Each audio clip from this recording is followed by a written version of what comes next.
What's up, fellas, and welcome back to yet another video.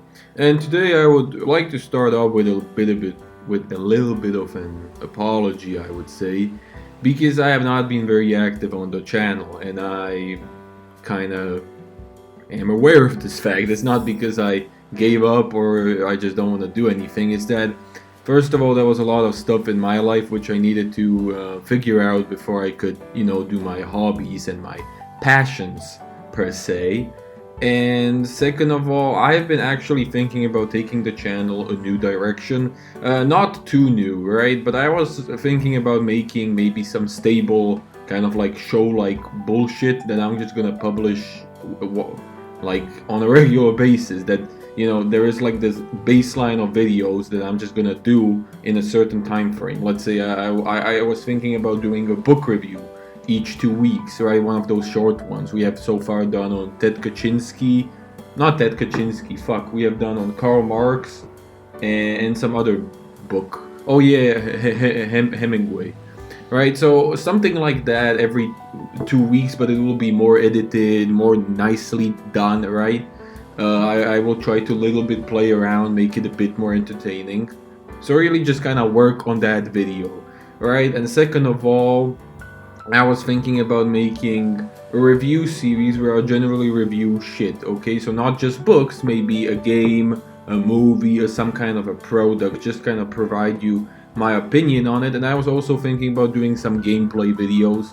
I'm still kind of figuring out how to do it, but I've recently bought a new microphone and it comes with this like long ass cable, so I might be finally, able to put it in front of my fucking mouth and record with it. We'll see how that goes, but if everything goes good and everything is alright, I guess, these are like the three things that I want to do. And yeah, the loneliness video and all that other stuff, I'm still working on it. It's still in the making, and I'm gonna try to make it as soon as possible. Right now, I'm trying to record the footage for the loneliness video, but my camera is acting up, so I might just kind of take it into a repair shop or try to fix it. But yeah, I don't want to make excuses, right? But I haven't really moved that far or that much with the videos I wanted to make. So I just wanted to make this quick video to let you know that I'm alive. But yeah, let's start with this bullshit. So as you can see, we have this amazing how my goals have changed graph. Now I found this on the very popular among the youth site 9gag, and I just kind of read it and I was like, what the fuck is this bullshit? Or at least some of the points, because I want to get to a particular 1 point or 2 points. So let's kind of talk about the points which I agree with first, and then let's discuss the ones I don't. So first one, definitely get married when I'm ready. Yeah, sure, get married. You should probably not just have some kind of a time limit when you want to get married, but you have to think about that. If you're getting married for kids, the fertility rates or the fertility rate of a woman, it decreases rapidly. I think it was like after 35.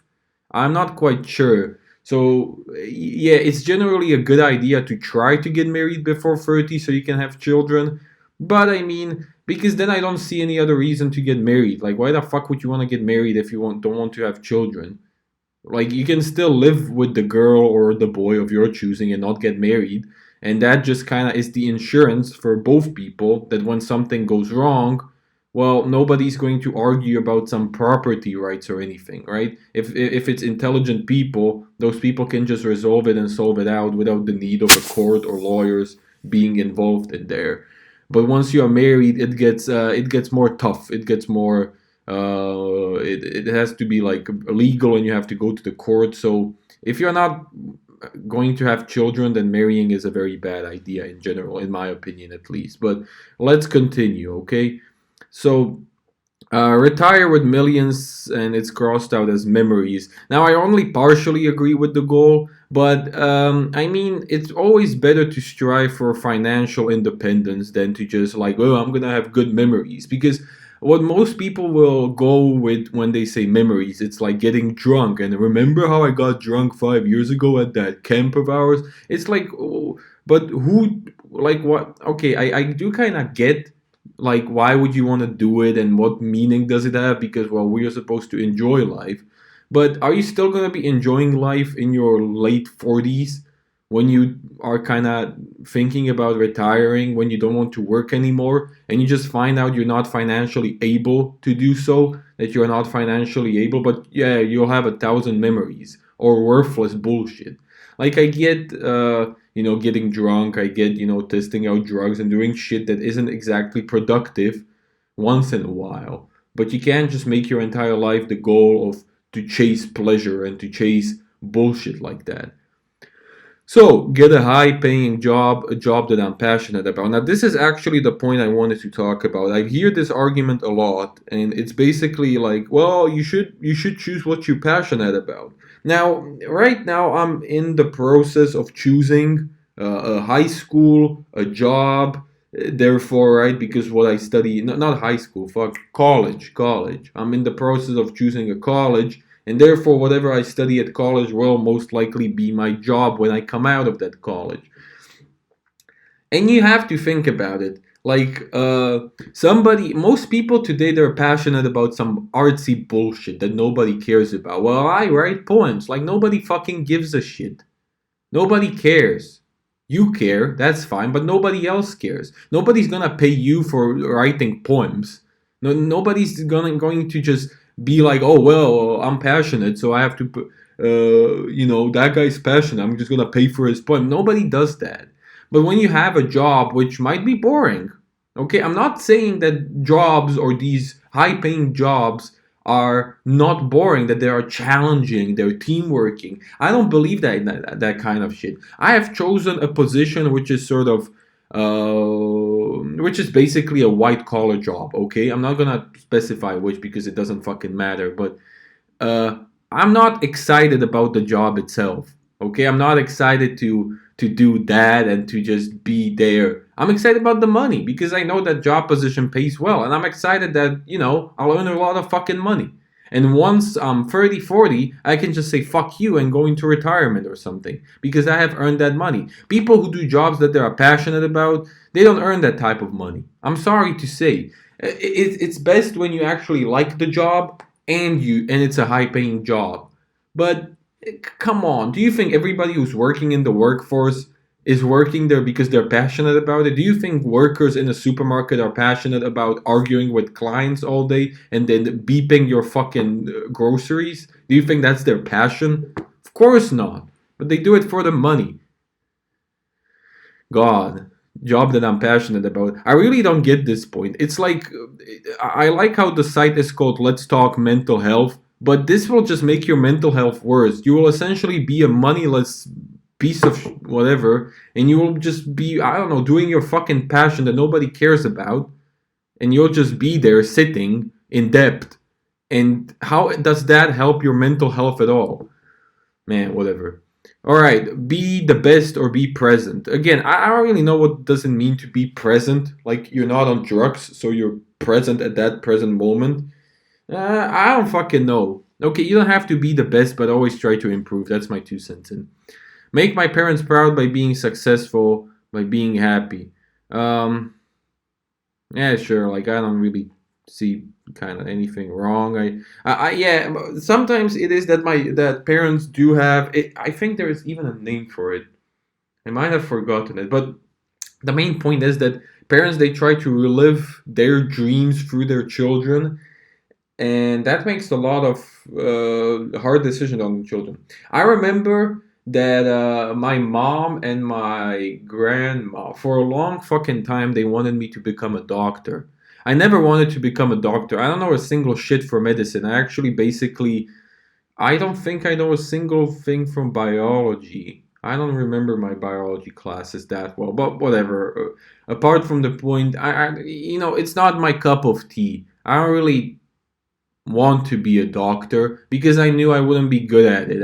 I just wouldn't be able to learn it or something. I know people who are trying to be doctors and they are much better at everything in that field than me. So yeah, but my mother and grandma, they constantly try to push it down my throat, and then they said like, okay, how about you be a IT person? IT people earn a lot, so I started taking these courses on computers. I started, taking an interest in that. I started doing. It was fun, I think I was like 12 or 13, and I was like designing my own games, like if X is over zero, you lose the games, shit like that, right?